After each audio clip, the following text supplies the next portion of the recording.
तुम दोनों? नमस्ते माँ। आओ बस बस, ठीक है। सनी कहाँ है? सनी पहुंच ही रहा होगा माँ, वो ट्रैफिक में फंसा हुआ है। मेरी बात हुई थी उससे। आप बताओ कैसी हो? अच्छी हूँ मैं। हाँ माँ, ये आपके लिए शुद्ध देसी घी की मिठाई लाए हैं। आपको देसी घी पसंद है ना, तो लीजिए। रख दो टेबल पे। ठीक है माँ, अंदर आ जाए। आ गए हो तो अंदर ही आओगे, आ जाओ। आओ।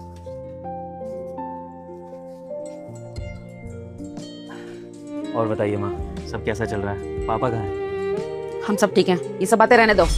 ये बताओ, तुम्हारे अंदर इतनी भी तमीज नहीं है कि आते वक्त दरवाजा बंद करके आते हैं? सॉरी माँ, मैं भूल गया था गेट बंद करना, अभी करता हूँ।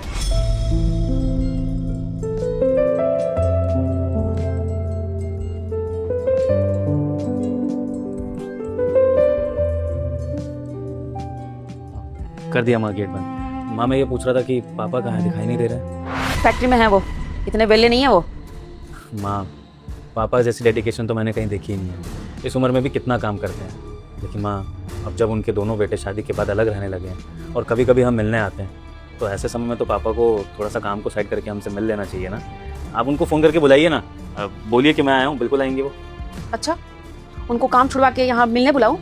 क्यों, उनके पास काम नहीं है? तुम्हारी तरह रेडी नहीं लगाते हैं, बैठ के वहाँ मक्खी मारते रहेंगे। काम है उनको। सॉरी माँ, आप ठीक कह रही हैं। काम धंधा ज़्यादा ज़रूरी है, मिलना मिलाना तो होता रहेगा। कोई बात नहीं।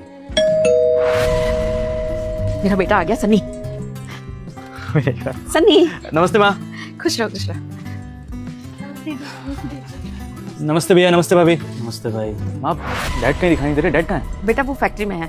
अरे क्या माँ, उनके बच्चे उनसे मिलने आए और वो फैक्ट्री में काम कर रहे हैं, ये कोई बात होती है भला? तो कोई बात नहीं, मैं अभी बुला देती हूँ तेरे पापा को। 2 मिनट दे मुझे, मैं फोन करती हूँ उनको। अरे नहीं माँ, रहने दो। मुझे पता है उनको अपना काम कितना प्यारा है। बेवजह हम सब पे गुस्सा करेंगे आते, फायदा नहीं कुछ, रहने दो। अरे नहीं नहीं, ऐसे कैसे नहीं, अभी बुलाती हूँ तेरे पापा को। अरे छोटा बेटा और बहू आए हैं उनसे मिलने के लिए। काम क्या बहुत जरूरी है, बाद में कर लेंगे। हेलो, अरे वो छोटा बेटा आया है और बहू आई है, आ जाओ ना जल्दी। हाँ ठीक है, आ जाओ।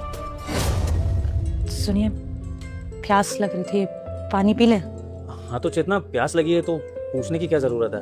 कोई पानी लाके थोड़ी देगा, अपना ही घर है। जाओ वोरी किचन, पानी ले आओ, जाके जाओ। 1 मिनट, कहाँ जाना है? किचन में नहीं जाना है तुम्हें? अरे मैंने आज ही सारी क्रॉकरीज वहां सेट की है, तुमसे हैंडल नहीं होगा वो। मैं प्लास्टिक का ग्लास मंगाती हूँ, उसमें पी लेना। माँ, प्यास तो ज्योति और मुझे भी लगी है। प्लास्टिक के गिलास कब आएंगे? पानी के लिए भी वेट करना पड़ेगा। बॉटल ले आओ फिर। बेटा तुझे क्यों वेट करना है? मैं ला रही ना तेरे लिए, कांच के गिलास से पानी लाऊंगी, बहू के लिए भी। मैं अभी लेके आती हूँ। और भैया भाभी, सब कुछ ठीक चल रहा है ना? हाँ छोटे, हमारा तो सब ठीक चल रहा है भगवान की कृपा से। तुम दोनों बताओ, तुम दोनों एकदम ठीक हो? बहुत अच्छा चल रहा है भैया। ज्योति बहुत साथ देती है मेरा। ये लो।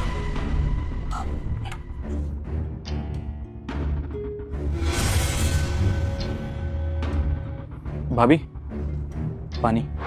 उसको क्यों दे रहा है कांच के गिलास में? मैंने तेरे लिए दिया बेटा, तू पीना। माँ लेकिन प्यास तो भाभी को भी लगी है ना, और आप ही ने तो सिखाया है किसी भी चीज़ में हमेशा औरत को आगे रखना चाहिए। और ये दोनों तो हमारे घर की लक्ष्मी है, पहले इनका हक बनता है। भाभी लीजिए। हाँ, आप पी लीजिए देवर जी, हमें प्यास नहीं है इतनी। अरे कैसी बातें कर रही हैं, हम गर्मी में आई, हम तो फिर भी गाड़ी में आए। लीजिए। शुक्रिया। अरे लगता है पापा आ गए, मैं खोलता हूँ गेट। अरे तू बैठना, तू क्यों परेशान हो रहा है? इतनी थक के आया ऑफिस से। विभोर बैठा है साइड में, जाके खोलेगा। विभोर गेट खोलो, तुम्हारे पापा आए हैं। माँ लेकिन मेरे होते हुए बड़े भैया। बेटा तू इतनी टेंशन मत ले, तू बैठ आराम से। विभोर गेट खोलो उठ के।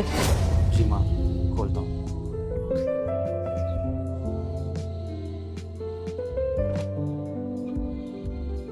अरे विभोर बेटा, तुम आइए पापा जी, आइए। चेतना बैठी क्या हो? पापा जी आए, आओ। प्रणाम पापा जी। आइए पापा जी, बैठिए आइए। 1 मिनट, आप वहां क्यों बैठ रहे हैं? इधर आइए ना, यहाँ बैठो अपने छोटे बेटे के पास। इधर आओ।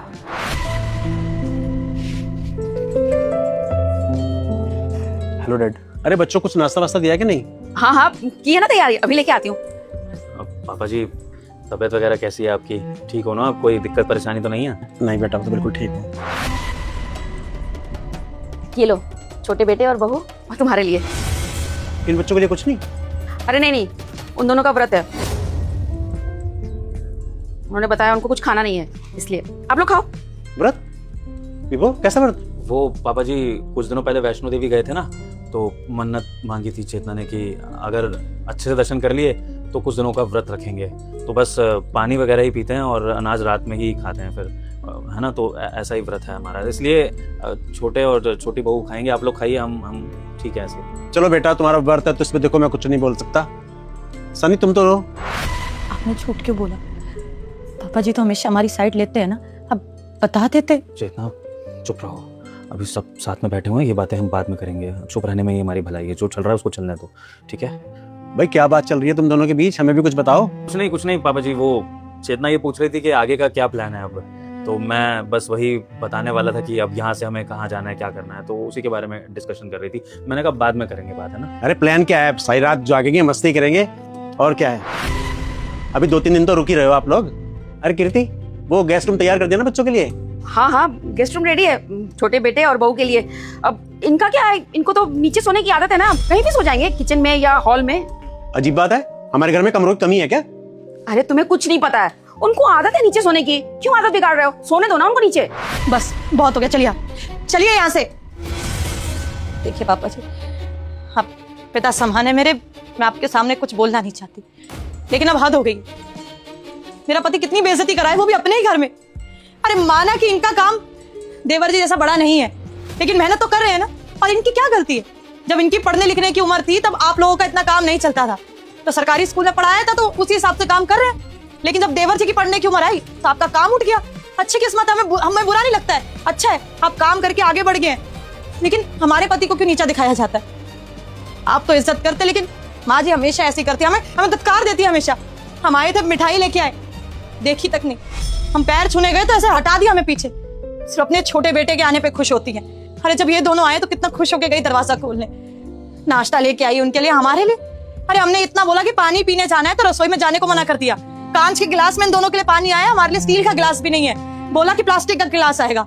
अरे ठीक है, उनके जितना नहीं कमाते, लेकिन कोशिश तो कर रहे हैं ना, ऐसे किसी से भीख तो नहीं मांग रहे। लेकिन उनकी कोई इज्जत ही नहीं करता है इस घर में। अरे अच्छी बात है वो बहुत कुछ कमा रहे हैं, लेकिन हम लोग संस्कार देखते हैं। हम आए, हमने पैर छुए, लेकिन बहू ने, छोटी बहू ने पैर भी नहीं छुआ।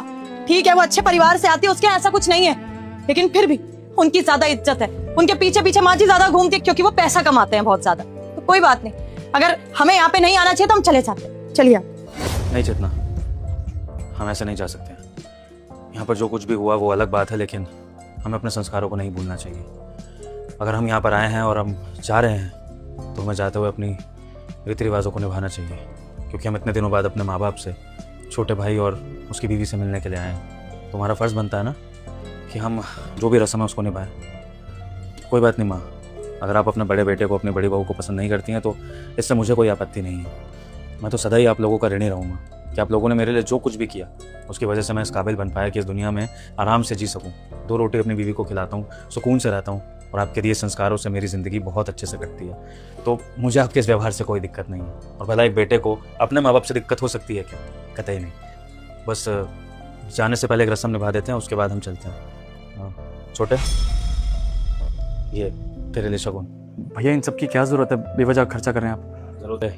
ये ज़रूरत नहीं है, ये हमारे रीति रिवाज हैं जिनको हमें मानना होता है। जब बड़े घर आते हैं या बड़ों के घर जाया जाता है तो छोटों को तो सम्मान में ये शगुन दिया जाता है ना, पकड़, बड़ों का आशीर्वाद है, ले। छोटी बहू, एक मिनट। चेतना, ये लो छोटी बहू, रखो। ठीक है, तुम दोनों खुश रहो, हम चलते हैं। पापा जी, माँ, अगर हमसे कोई भी भूल चूक हुई हो तो उसके लिए माफ़ करना, और अगर आपको हमारा घर आना पसंद नहीं है तो हम घर भी नहीं आएंगे। और मैं आपको यही चीज़ बोलना चाहूँगा कि घरों में भेदभाव करना, वो भी पैसों के ऊपर, ये चीज़ घर के लिए ठीक नहीं है। हमारे आगे हमारे ये छोटे हैं, कल को इनकी आने वाली पीढ़ी आएगी तो हम उनको क्या संस्कार देंगे कि जो अमीर है उसको इज्जत दो और जो गरीब है उसको नकार दो? इस तरह से तो खून के रिश्ते रह ही नहीं जाएंगे। देखिए, आप बड़े हैं और मैं छोटा होकर आपको समझाऊँ ये मुझे शोभा नहीं देता है। और आपसे इतना ही कहूँगा कि आप जो कुछ भी करिएगा वो सोच समझ के, क्योंकि आपसे ही हम छोटे सीखते हैं। और अगर आप कुछ ऐसा गलत करेंगे जिससे कि हमें गलत शिक्षा मिले तो उससे हमारे परिवार की इज्जत पर ही बात आएगी। बाकी माफ़ कीजिएगा। आओ चेतना। चलिए। रुकिए भैया, हम दोनों भी साथ चलेंगे, चलिए। सनी बेटा, तुम और बहू तो 2 दिन रुकने के लिए आए थे ना, तो रुको ना। तो इनके साथ क्यों जा रहे हो? इनको जाने दो, तुम रुको। माँ, मुझे ऐसा लगता है कि इस घर में मेरे से ज़्यादा हक भैया और भाभी है। जब ये इस घर में नहीं रुक सकते तो हम दोनों का क्या काम है माँ? देखो माँ, हर 4 तरह के लोगों से मिलता हूँ, हर कोई मतलब के लिए याद करता है। इस परिवार में आके मिलता हूँ तो लगता है कि अपनापन है, किसी को मेरे पैसे से कोई लेना देना नहीं है। लेकिन आज पहली बार ऐसा फील हो रहा है कि शायद मेरी खुद की माँ को सिर्फ और सिर्फ पैसा चाहिए और कुछ भी नहीं। कल को अगर शायद मेरे पास पैसा नहीं बचेगा तो आप तो मुझे भी इस तरह से भगा दोगे माँ। और माँ देखिए, मेरे लिए अभी पैसा इंपॉर्टेंट नहीं है, मेरे लिए मेरे बड़ों का साथ, उनका प्यार बहुत ज़रूरी है, क्योंकि शायद मुझे आपके साथ नहीं मिल सकता, अपने भैया भाभी के साथ मिल सकता है। और माँ आप चिंता मत कीजिए, हम दोनों ही भाई अपनी जिम्मेदारियों से पीछे नहीं हटेंगे। माँ बाप के लिए जो फ़र्ज़ होता है एक बच्चे का, वो ज़रूर निभाएंगे। लेकिन जब तक भैया इस घर में नहीं रह सकते तब तक मैं और ज्योति भी इस घर में नहीं आएंगे। अच्छा लगा आप दोनों से मिलकर, चलते हैं। नमस्ते। चलो ज्योति। कीर्ति, क्या किया तुमने? ये दोनों बच्चों में फर्क कैसे किया तुमने? ये दोनों बच्चे तुम्हारे नहीं है क्या? तुमने इस परिवार को तोड़ दिया, तुमने दोनों बच्चों में बहुत भेदभाव किया। आज तुम्हारी वजह से हमारे बच्चे अलग हो गए। तुम्हें ऐसा बिल्कुल नहीं करना चाहिए था। अगर तुम में थोड़ी भी इंसानियत है, दोनों बच्चे तुम्हारे हैं। तुम्हें अब अपनी भूल को स्वीकार करना पड़ेगा, तुम्हें अब इस रिश्तों को ठीक करना पड़ेगा। अब ये तुम्हारे ऊपर है, तुम्हें पैसों के पीछे भागना है या अपना घर बचाना है।